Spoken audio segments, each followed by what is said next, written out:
that number, we know the game, we live the hunger in that number,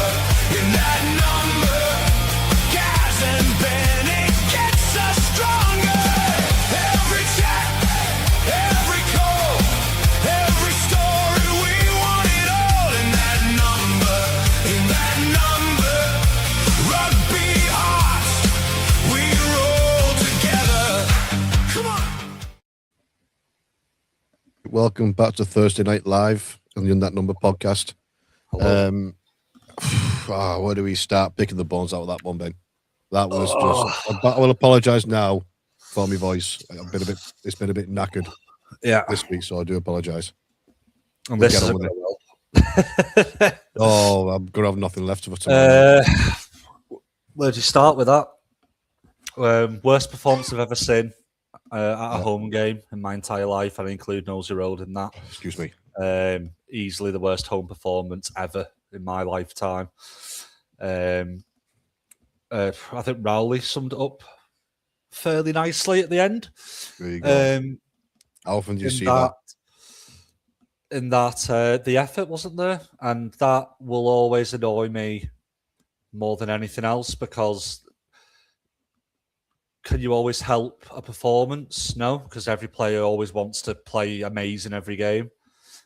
You can help effort, and I think Rowley got it spot on. There was from certain players, the effort was an absolute disgrace. I don't know how else to put it.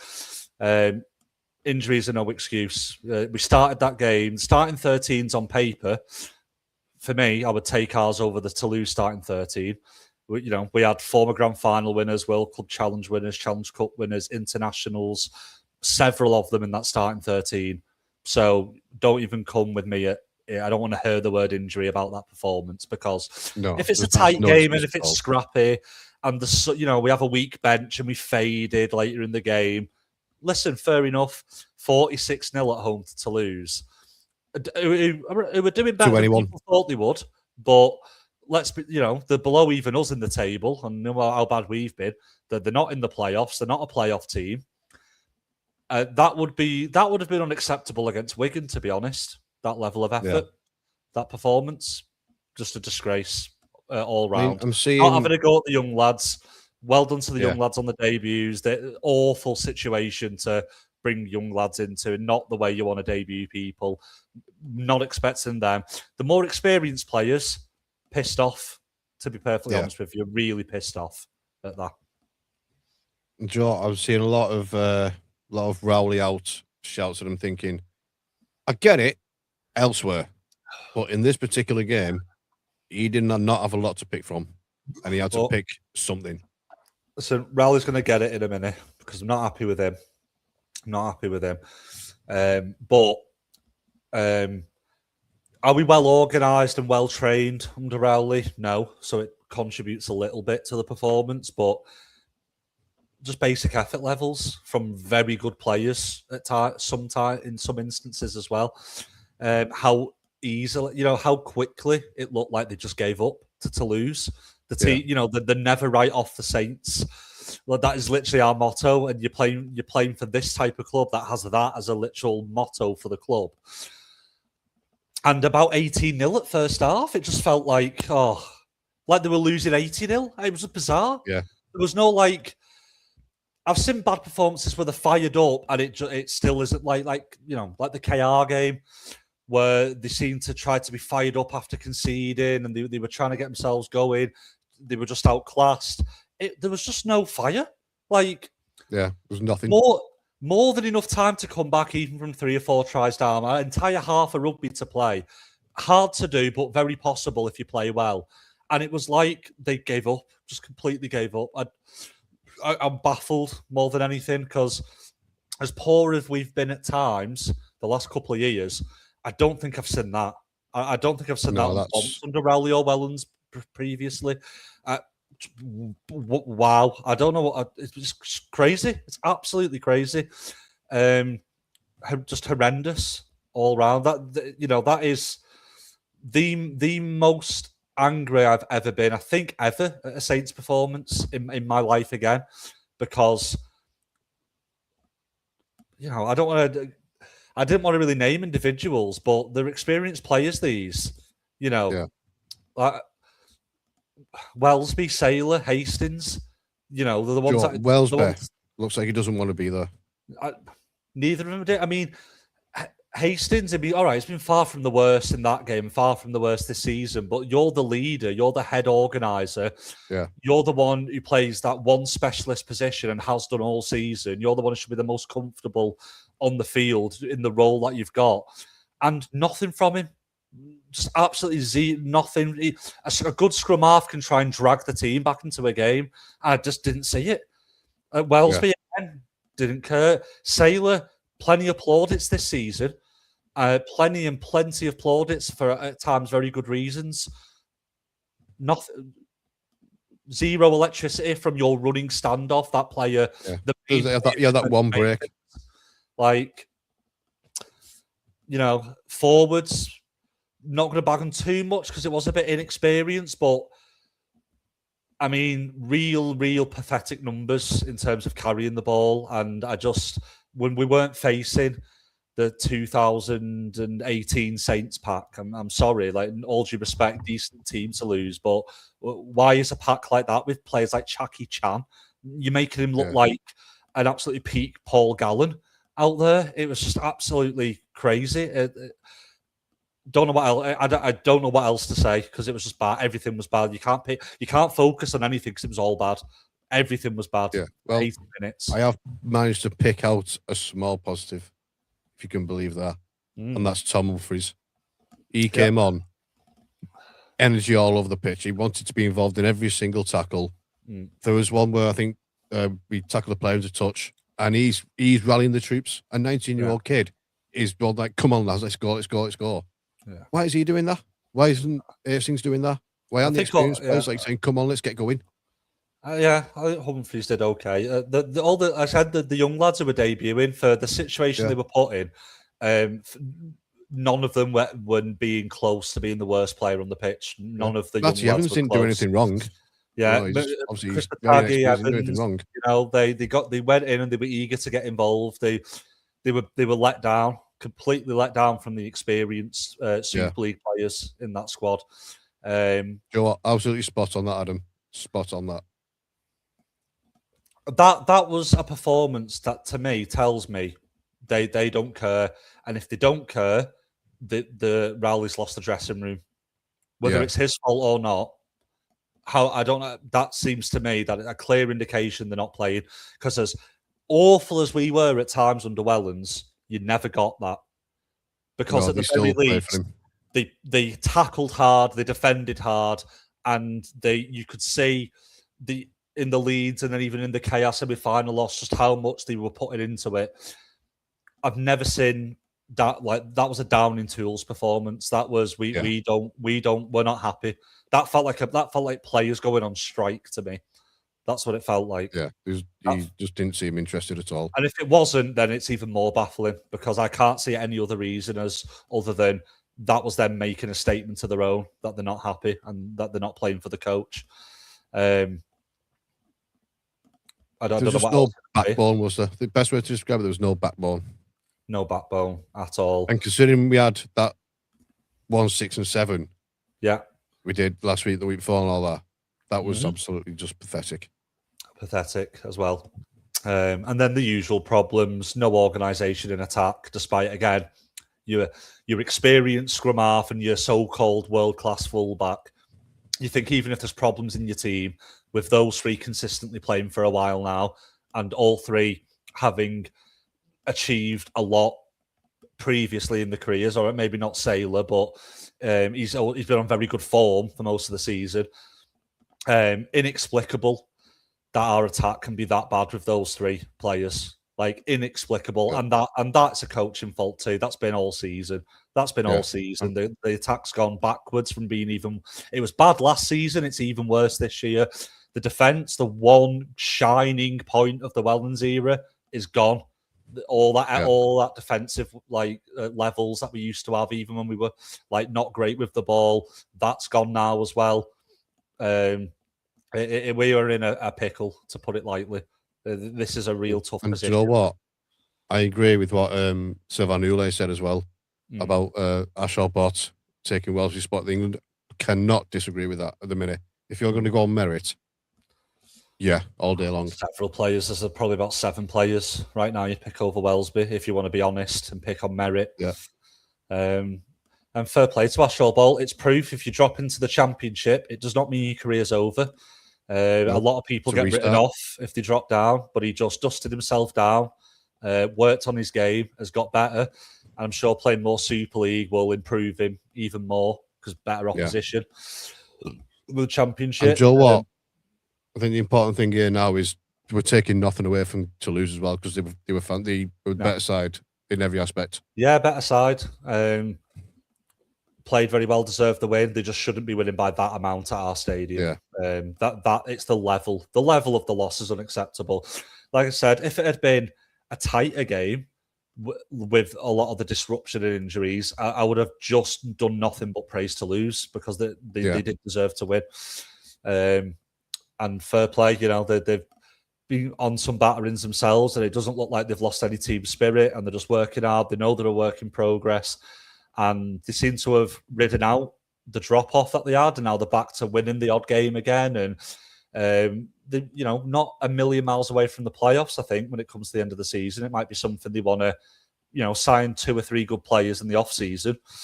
There's always a chance they could push on to be a playoff side next year. It's not completely impossible for them, I don't think.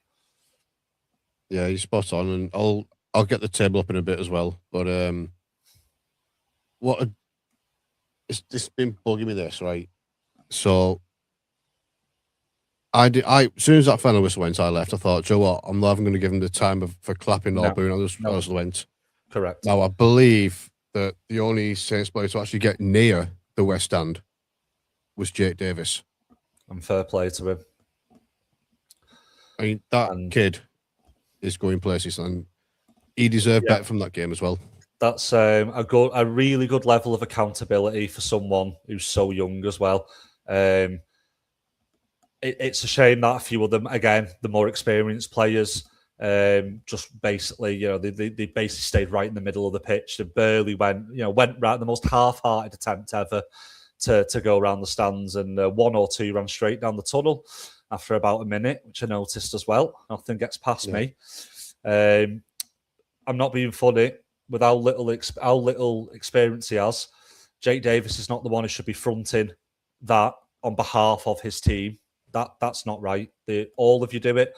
And you know what? If you get booed by some people, I'm sorry, you lost 46-0 at home to Toulouse. You'll get booed by some people. Yeah. You're a professional. So it's nothing personal to him. It was a collective. Like the entire team should have walked around the edge of that pitch and took the booing. If that's what it was going to be, then they should have taken it. So, and maybe that would make the penny drop for them. In fact, maybe that would fire them up, if nothing else would fire them up. And apologise. You don't have to go around to every individual person, but hold your hand up and apologise to the fans. That performance deserved an apology. And yeah, some people are going to take it too far and fling stuff at you. And that's not acceptable if any of that happened. But I'm sorry, a bit of booing. Yeah, you should running from a little bit of booing. I mean, that's just a bit pathetic to me. I mean, you can't take yourselves accountable. I mean, yeah, it's accountability. And why is a young lad who's been here half a season got more accountability than most of the... Yeah. Where was the statements after the game? Again, I know it's just words, but it's a nice touch to show that you've thought about it. No one nothing on Instagram or Facebook from the players that are active on there, just a kind of half-hearted, not good enough, we'll go again, blurdy blur. Yeah, not the a proper usual apology amongst any of them. Like, I'm just shocked I'm shocked that nothing has been publicly come out on behalf of players to the fans, on behalf of Rowley to the fans. Dead silence after that game. Dead silence. After that game, we've heard nothing from silence the club, speaks volumes. which is crazy. It doesn't take nothing to just put for Eamon to come out, and again, he likes to pop his head up when we're doing well every 2 seconds. Yeah, this is the time when you need to be a leader. Little statements on Monday morning. Apologise. We know it's not right. We've got higher standards as a club. We're as unhappy as you are. We are sorry about that. We are sorry. I'm really pissed off at this club at the moment.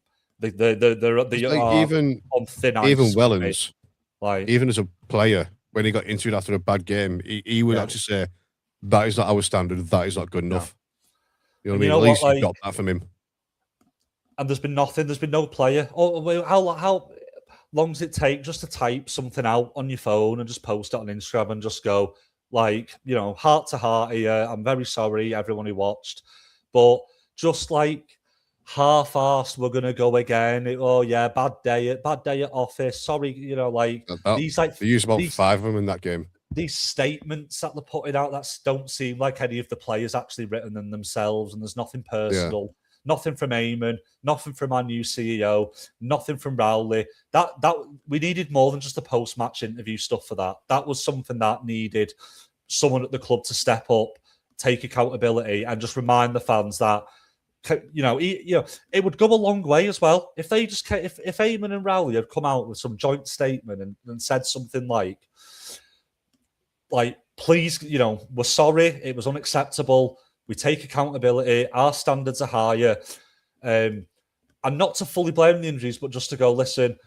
We've had disruption all year. We still know it's not good enough, even with the injuries. But we're working hard. We're trying to improve things. Can you please just get behind the team?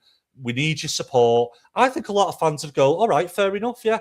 Okay, you've stood up, you've taken accountability, you've asked us to back you and not boo you and not get pissed off. All right, fair enough. I think a lot of fans would react to that and go, you'll get a bit more time from us before we lose it. But when they just go into the little holes and bury their heads into the sand, I don't think you can blame fans then when it starts becoming toxic, because you're giving us nothing. You're not working with us. You're not talking to us. You're giving us nothing to go on other than it seems to be business as usual. And if that's business as usual, that's not good enough. We're in deep trouble. Yeah. So very annoyed at the response more than anything. Really annoyed at the response and the lack of response properly from the club. I remember a game away at Catalans and we got nailed. Tommy Mason went to that corner of the crowd and he was like, "I'm sorry, that's not good enough." So all it takes sometimes, it's a little gesture and it just shows that you give a bit of shit basically. And that you understand why fans would be upset and you're not burying your head in the sand. And I don't think it takes a lot after one bad game to do that. And the fact that they're not doing it, I'm sorry, but you've got no one but yourselves to blame if we have a bad loss on Friday and it really, really gets nasty. They have done nothing to help that. There's a lot of things they could do to try and get the fans back on side, and they are not doing it. They're just not doing it at all. So your own fault if it becomes nasty in the next week or two. No one to blame but yourselves. Especially Wigan away coming up. Yeah, that's going to be fun. That's another fun one, isn't it? Wigan away. Yeah. So speaking of what's coming up, we've got Catalans tomorrow. Yeah. I looking at this squad. I mean, obviously, there's going to be it could be a few debuts going on, but do you know what? Those players there who've not got a number, I'd rather see them over for those players who at the moment, numbers, if I'm going to be honest. Yeah, at the moment. Now, all right, yeah. Now this is definitely, you can absolutely blame injuries for losing on Friday. However, you can still do better than what we did on Sunday. You can still put more effort in. You can still lose with more dignity. You can still lose by putting 100% in and playing to the final whistle, no matter the score. You can still do that. So while after last week we already had injuries and now we've got 4 or 5 more, I'm not expecting a win. I think more than likely we should lose this game, but there's no way we should be giving up 40-50-0 losses. That's even with that team that I'm looking at, that's more than enough to not lose as badly as that on Friday. Because this Catalan side also got battered by Toulouse. There's 5 or 6 players there who have NRL experience. Yeah. Never mind Super League, NRL. So a loss is fine, but how the loss happens, if it is, that depends on how annoyed I'll be. If they lose a good competitive game, look at how many players we've got out. I don't mind it. It is what it is. But if it's another down in tools nonsense like Sunday, we could have the entire reserve squad out and I still wouldn't accept that. Don't care. So there needs to be more effort levels this week. That's all I want. Not expecting a win with that team. I'm expecting effort. I'm expecting that they got a bollocking, that they've had a rocket fired up their arses, and there's at least going to be some effort on Friday. Minimum. Yeah. I mean, you're going to get effort from Tom Humphries. We know that. Yeah. Jack Campbell and Tyler McGann they seem to be highly rated. They've been playing really well in their respective, areas of the club. So they're doing well. Yeah. I believe Billy Keeley's well rated as well. So is Cole Marsh. So yeah, they're going. Hopefully they get the chance. I mean, I'd put one of them in over the likes of Sharks and McDonald if I'm going to be honest. But I mean, we're not the coach. At this rate, I'd probably play all them. All the young lads who debuted last week and the new ones this week, I'd probably just play them Nothing all. to lose. Probably going to lose anyway, no matter what squad you pick, and you'll get effort from them at the very least. So, because they'll be desperate to try and prove themselves with the opportunity that they've been given. So they'll be absolutely fired up more than ever. So I'd play as many of them as possible. Because some of these experienced players, they're doing my head in. Oh, yeah. Right. Should we go into a bit more on the positive side, Ben? I suppose we can try. Yeah, the women had a really good game there on the weekend. Now, Yes, it was unfortunate how the game ended. The ref had to call it off on the 62nd minute. Basically, Lee didn't have enough players with the amount that he had injured in that particular game. So we hope they recover well. But it was a very professional performance from the women. Yeah, I do feel for Lee. They're one of those teams where, there isn't really, there's very little money available. There's very little support available for them as a club. They've always done it the hard way. They're still doing it the hard way. Even just getting enough players in general, I know that's been tough for them. The level of coaching and training and stuff like that. They're really just like many women's teams are. They are very up against it. So Saints can only be professional, and they were, and they, took the chances well. It's unfortunate that there's still so much divide in this women's game, but Rome wasn't built in a day. We're still on the road. We're still on the road to progress. Yeah, it's still very much in its infancy, Yeah, so it was just one of those games you can't take too much from. It was a bit of a training session for the girls, but keeps them fit and firing for the next big one around the corner, and hopefully Lee, can build something there, because I'm sure there'll be a lot of appetite. They just need to really just seems like, money wise and funding, it just doesn't appear. I'm not going to claim it is, but it just on the surface, it just doesn't appear that they get a lot of support, the Lee women in the area. So hopefully that can change for them. They get a lot more players with the money Derek's got as well. Yeah, well, we'll I actually saw someone blaming our financial issues on funding the women's team. Oh, I'd like to see the. I mean, that's a brain dead bloody opinion. It's an opinion. Like arseholes, everyone's got one. Some more full of shit than others. Well, yeah, that was very full of shit. That's a bit silly. Yeah, that's a bit silly. No comments on that. How stupid. Yeah, but doing a shout out, Liv Leach and Phoebe York, they both got a hat trick each. Jodie got a couple as well. So I say, I mean, it's unfortunate for Lee, the situation they're in, but a professional performance regardless. Yeah, definitely. And speaking of the divide on the women's team, we've had this break off now.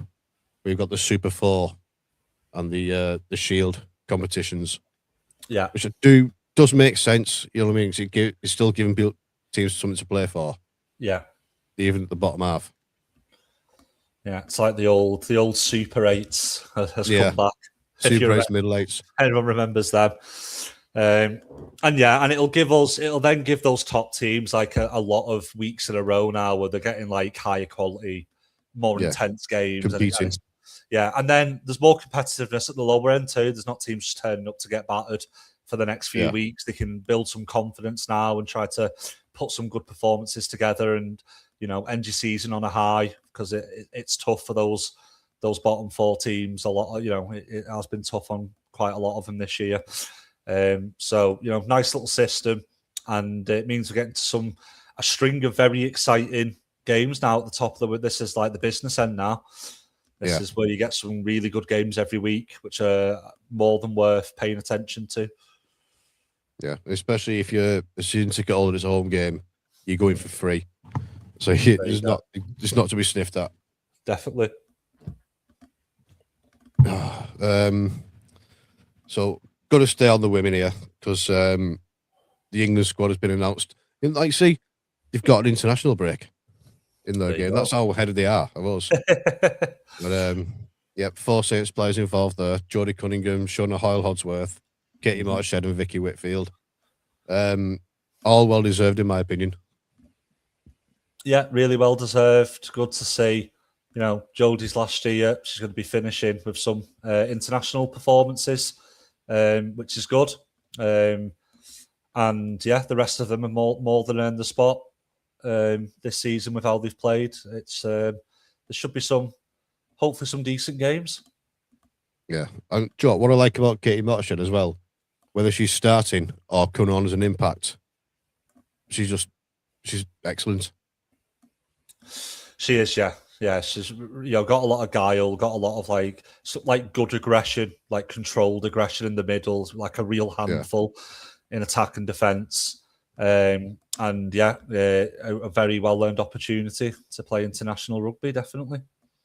Yeah, and I think her and Caitlin Casey work really well together in terms of rotating with each other because you get two different styles of hooker, basically, don't you? Yeah, you do. Yeah, more. It's a really good system, and they're both really comfortable in the roles as well. So they've done really well doing that together this year. Yeah. So congratulations, Aaron, all of their girls. Elsewhere in the state system, the academy put a number on Lee, and the scholarships that looks like a cracking game with Leeds as well, which is good. I'll tell you what, competitive games. The amount of the academy players that are in the first team at the moment, that's a really good result for the academy because they've suffered a few times this year, the academy, because of our injuries, where players have had to train with the first team for a week and be involved in that match day. So they've had a lot of players nicked from them several times this season and quite a few missing this week. So that is a very good result in what's been a tough year for them. Scholars, the highlight of Saints rugby at the moment, undefeated. Undefeated all season, incredible effort, some really good prospects. I've watched them a few times, and obviously I know it's very early days at being scholarship year. You know, there's the academy level to go next, but keep an eye on a Mr. Leo Gaskell is all I'm saying. Yeah, son of Lee Gaskell, very very good prospect. At one of the games, scholar games this year, I spoke to someone who is involved in like the Wigan scholarship, and they told me straight up, keep your eye on Leo Gaskell. That's a prospect right there. So hopefully in 2 or 3 more years, there's some more exciting young lads on the verge of breaking into the first team, which is what you always want. That's it. I mean, they've got the platform there. It's just on them to keep the work up, which I don't doubt they'll do. Yeah, sure they will. It's a really good group, that scholarship. One of the best I've seen in quite some time. So it's have to wait and see. A long time to go still. See how they adapt to the academy level, the ones that move on. But I think in a few years there'll be a lot to be excited about with this group. I think 2, 3, maybe even 4 might come directly from this group. So I mean, it's always worth keeping an eye on these grassroots because you never know who's going to be the next, captain to lift the Super League. Yeah, you never know. And you can say that you saw them on a park in Blackbrook. So it's always worth doing it for that. That's it. And we sponsor a couple of lads for the Thato under 12s. I think it's the Shields have got to their cup final. Yeah. Along with that Pilks. So we've got an All St. Helens final there, which I'm going to speak to the clubs and see if we can do something with it because it'd be nice to highlight it and especially when it's like 2 local clubs in this final when you've got clubs from all over the place. So that's going to be worth doing. So congratulations to them. Congrats. So the latest segment we got on this now, so we never used to highlight it, but we do now. The injuries called Walk It Off, which is a very familiar term. When you get hurt in rugby league, just walk it off. Walk it off. Owen Dagnall took a nasty tackle into touch, and he's done his ACL as we feared from straight off. But Daz Clark had scans, and it's been recommended he has surgery on his ankle ligament, so he's gone for the season as well. Yeah. Now that's Clark, Dagnall, Lees, and Wingfield all out for the season. And there might be more. Yeah, It's worrying. It's tough, obviously. A young lad, you don't want a young lad like Dagnall early in his career to get something like an ACL. That's one that can really affect your career. So we just got to, keep him in our thoughts and wish him well. Give him, be patient with him. And hopefully at some point, because he probably missed the beginning of next season at this rate as well. When he's back, hopefully he can crack on with his development. It's just such a shame for that type of injury when someone's still developing themselves as a player. But there's still time on his side, so I've just got to be patient with him and hope he comes back stronger. Daz is a real shame, because I think him and Walmsley have easily been our two best players. And through what's been a really horrendous season, that's been tough on fans. Darryl Clark has been in a shining example of what a Saints player should be this season. So one of the few bright spots that you can actually look forward to watching this year on a pitch. So that is a big loss. That is a real big shame. And hopefully, we can see him go again next year still, because he's still got a lot to offer, in my opinion. Yeah. And speaking of Daz Clark, while we're on the subject of him, the Steve Prescott Foundation Charity Bowls will be taking place at Unison, Nalgo, whichever one you want to call it, on the 8th of August. So basically, we have these ex-players and all sorts turned up, and people can bid to play alongside them. Yeah. I'm just trying to get the full list of people taking part, because there is a headliner. Sir Kevin Sinfield will be there taking part. Indeed. Yeah. You've got Andy Reid. He's taking part. A local study triple amputee served in Afghanistan or Iraq, one of the two.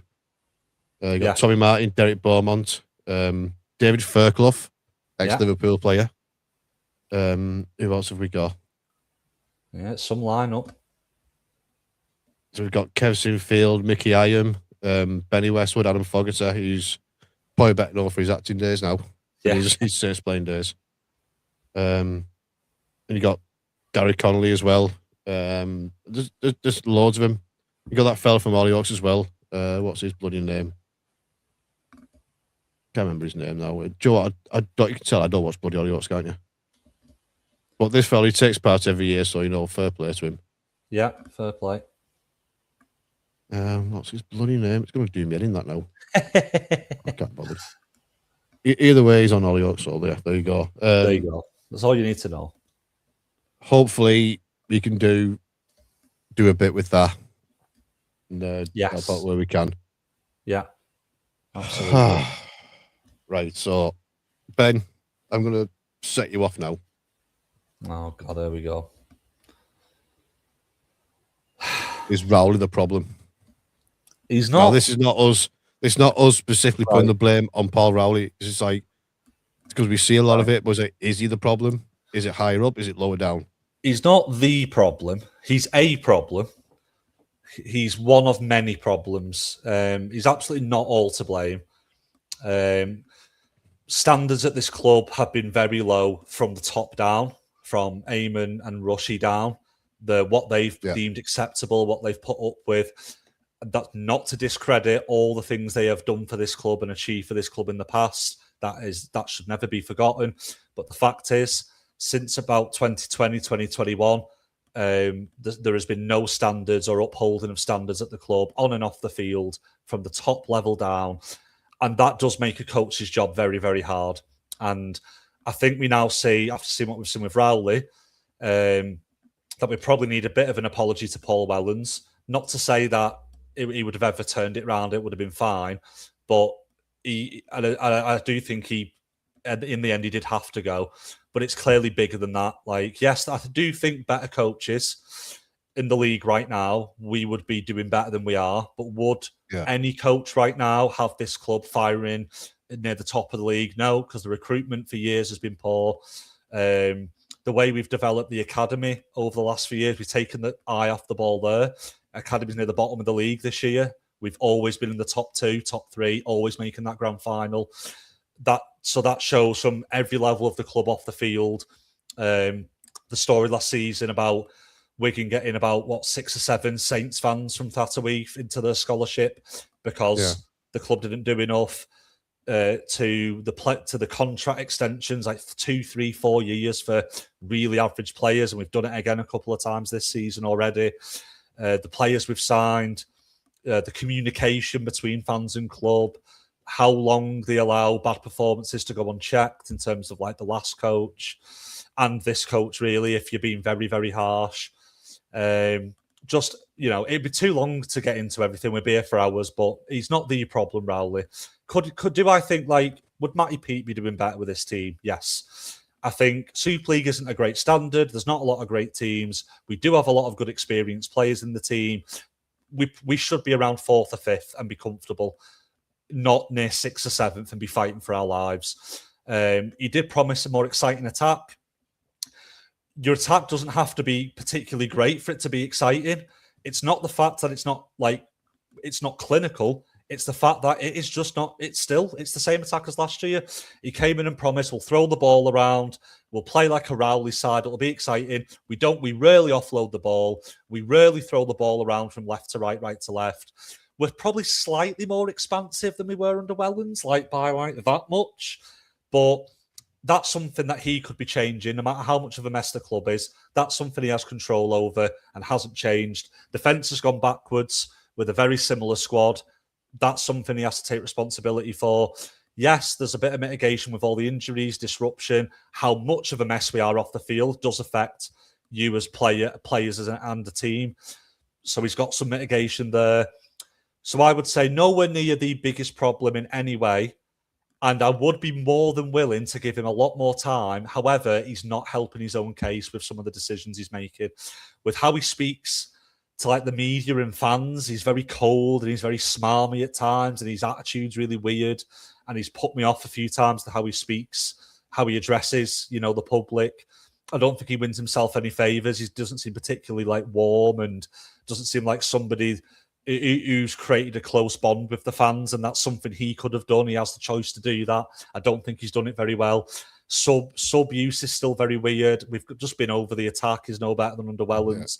We're not even more expansive. To be fair, when I've spoke to him, he has been he has been interested in the conversation with me. So I think a lot of this is where he's doing it for the media. Where it's I understand not trying to look rattled to the media. Yeah, I get it. There's a way of going about it.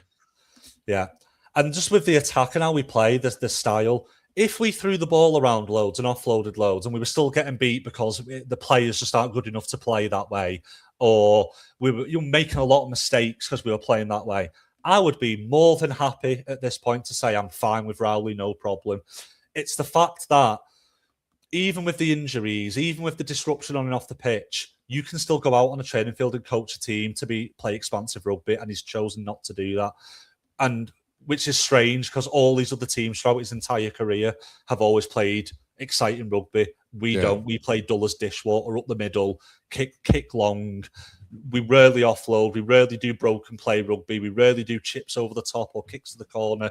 And you rarely see the ball being a really nice set play going from right to left or left to right. There's nothing stopping him at least try. If we were trying and failing, I would say fair enough, because at least he's tried. Maybe it's the players, maybe it's the injuries. But Gaz, he's not even tried to implement any of those changes. So he does have himself to blame for that. So I think overall he is a problem, but not the problem. Yeah, I think he's just a part of a lot of problems. But out of sheer morbid curiosity, I looked up the table from this time last year. We were third. Remember how bad our memories are generally of last year. And if you remember around that point as well, KR were flying, Wigan were flying. Yeah, Lee were a lot better. Leeds were up there or thereabouts. exactly. You know, Wakefield were breaking in. Exactly. I mean, only smartest have the answer, don't they?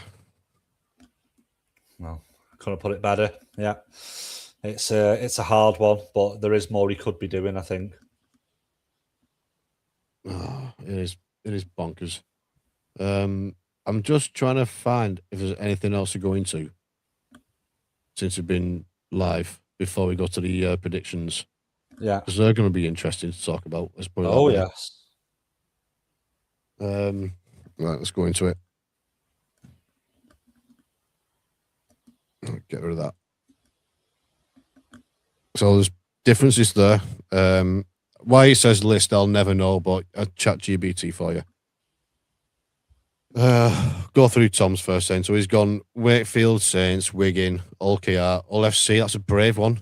Playing Lee, Toulouse and Leeds. So we're all actually quite a bit different on this one.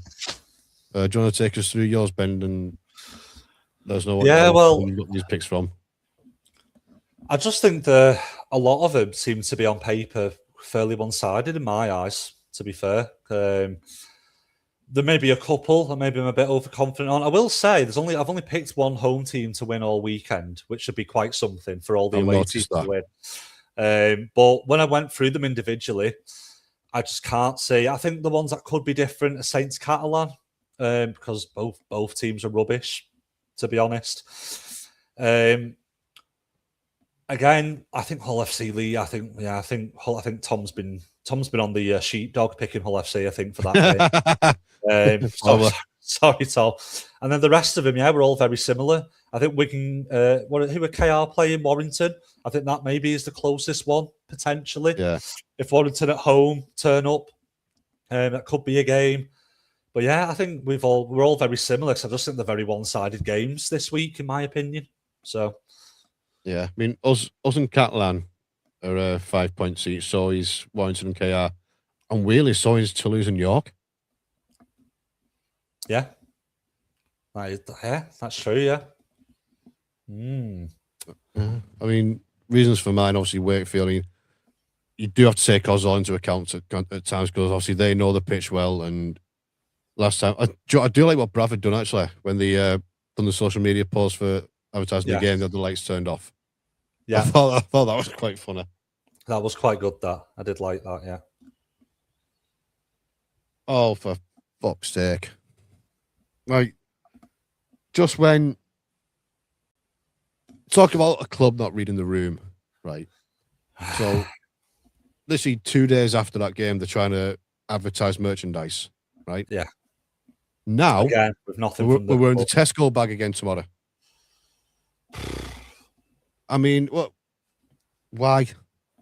I guess I'm sure there's like an agreement with when it's manufactured, how many times it gets shown for sponsors, maybe or something. I don't know, but it's all the same bloody sponsors on it, though, aren't they? I know. I don't get it. I don't get it. They just really don't have the finger on the pulse. For that one. There's no finger on the pulse at the moment. Like, no, sending out, letting that automatic survey get sent out to season ticket holders who didn't attend the game. Just think for 3 seconds. Read the room. I get it. It's a good thing that you're doing. If a season ticket holder's not there, it's a very good idea to get feedback because it could be that they don't want to get one next season. We should. I think the particular post that someone put out there about it was a bit. I think the actual thing with it, presumptuous. The actual doing it is brilliant. We should have been doing it for years. In fact, I'm really shocked we haven't done it before. However, it got sent out literally the morning after the loss. And could you not have spoke to the tech guy and gone, delay that till Wednesday, delay that till Thursday? Like, just read, just use your brain. That is not what Saints fans want to be reading. How come you didn't come to the game after a 46-0 loss at home?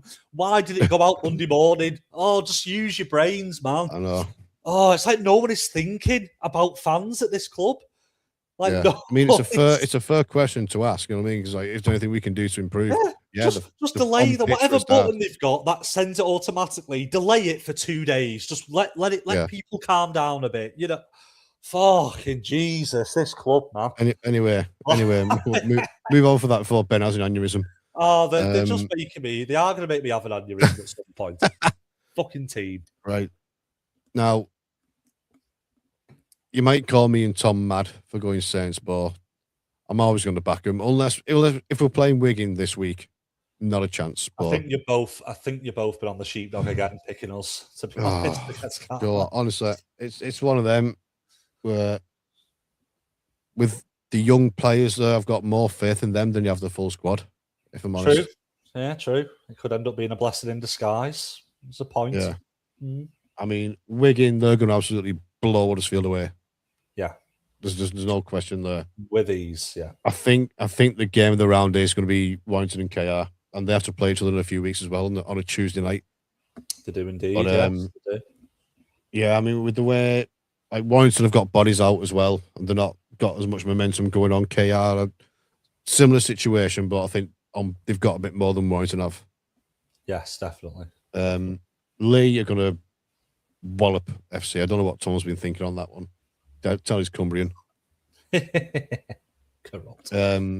Toulouse at home as well, on off the back of 2 massive wins. Yeah, they're flying, playing at a good level at home in France. Yeah, and obviously Leeds, it's top versus bottom, more or less top versus bottom, innit? Exactly. Yeah, that's right. So no, it's not. No, it's not. Bloody Cass would have done better than that, I think. Let me get the table up now. I was going to do me. I did. Because I may have just presumed that they're bottom of the league. No, third, bottom, 12th. All right, okay. So it's not a lot of bit difference anyway. Anything else, Ben? No, that's it. I think they're quite straightforward, aren't they? Like you said. So. Right. So. Oh yeah. This is something that Rowley's come out and said. I don't hear the outside noise, so I really don't personally need to shut it out. You should be listening to outside noise. Oh, when did we hear that? We heard that from Wellens and we've heard it from Cunningham. You can't start talking like that. Like Rush said it in an interview as well, which pissed me off. I remember what he did with Wilkin, the bench one. I remember he said that like a couple of years ago, and it rubbed me the wrong way then. Outside, if you talk about like purely media, fair enough, but you don't call your own fans having legitimate concerns when a team that wants to challenge the Super League is mid-table. Yeah. Outside noise. If you want to come out and say that, you say, I don't listen to media noise. Yeah. Or I think like that's what he's meant. Speculation or something. But yeah. But the fact that they brush all of it as outside noise, that again, you're doing yourselves no favours. If you want the fans to be more patient and give you more time, saying things like that is not going to help your case. That's going to make people want you out even quicker. Decisions that everyone at this goddamn rugby league team is making on and off the field, from chairman to probably the cleaner, they're probably doing something wrong as well. Yeah. The way it's going.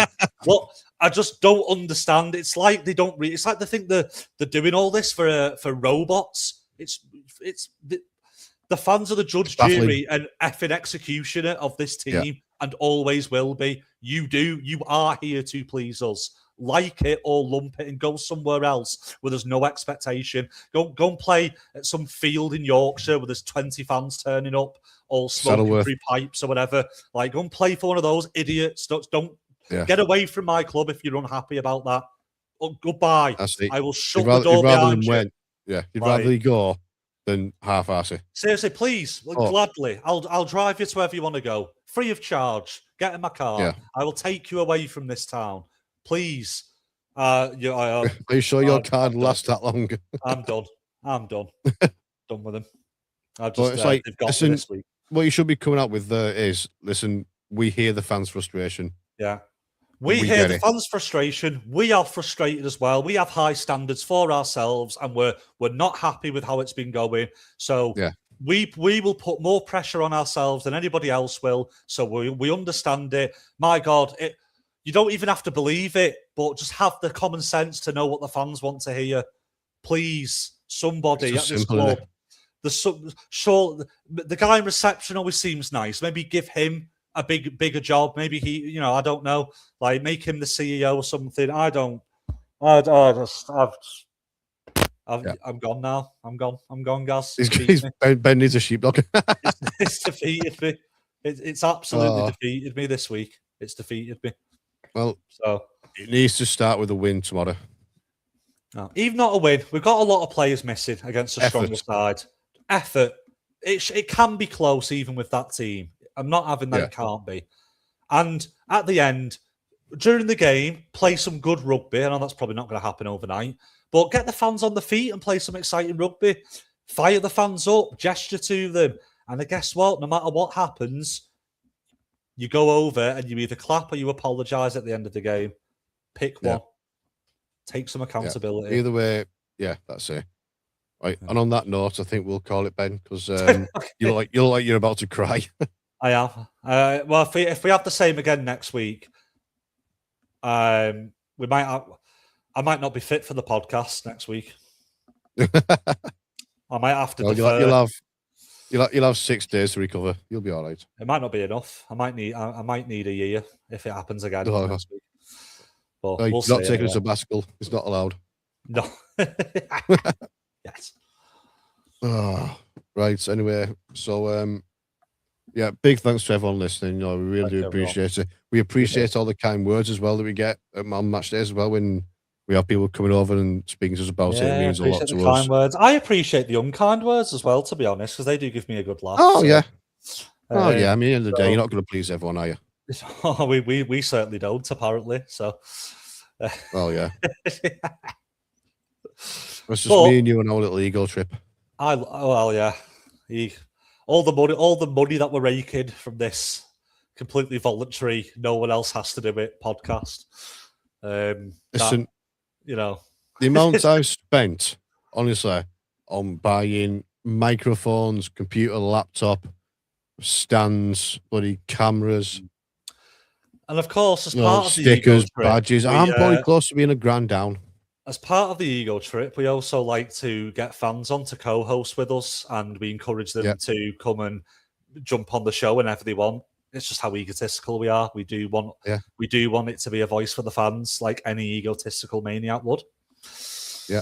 So you tell I'm annoyed this week. No, just a bit. We do appreciate it, everyone. Love it. Yeah, we do. Like I say, I mean, any criticism, and Joe, any advice where you go, maybe you should talk about this, go, no problem, we'll put it in. You know what? I'd actually love criticism. If it was like fair criticism, I'd come on the show, debate us, and like give us if you think, tell you what, Ben, didn't agree with that when I listened to you, come chat with us about it. Like try and change my mind, give us another point of view. No problem with that. Don't have to agree with anything. You can genuinely think we're chatting shit. Just be respectful, and if you want to come give your 2 cents instead, more than welcome to. And Joe, what? And we will bring you on, and we will treat you with respect. Yeah, that's all that's needed, But to be fair, we're never wrong, Gaz. Really. So, I mean, I don't know about that. But I'm in a slightly different stand for the Catalan game than normal. Oh, I got the cheap sit-down seats that they're offering. Otherwise, I wouldn't have been able to go because I am broke as a skunk at the moment, thanks to my music festivals. So, this is festival season for Ben. So the club, I think you can still get them actually if anyone's umming and ahhing. End of the North stand, there's a special offer. It should be in an email that you'll have got somewhere if you've ever bought a ticket before. £15 tickets to sit down near the end of the North stand, I think it is, or South, one of the two. I mean, that just solves every issue, doesn't it? So we'll knock 12 quid off your ticket price. Yeah. Or whatever it is. I don't remember how much one ticket is now, to be honest with you.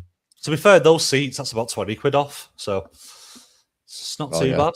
Can't knock the club for, obviously it's come at a bad time, but can't knock them for trying to fill the stadium against the team and no away fans. So God loves a tryer. Yeah, indeed.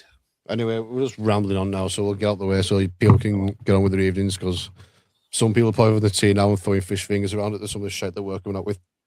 Oh yes. So yeah, big thanks to everyone. We really appreciate it. And I want to shout out little Zach as well. Yes. Every time I see him at the game, like so I know his mum Claire. Every time I see him, he's running over. He wants to say hello, and you know what I mean. He loved the badge as well. By the way, I think a lot. I've heard all gone. I need to order some more actually.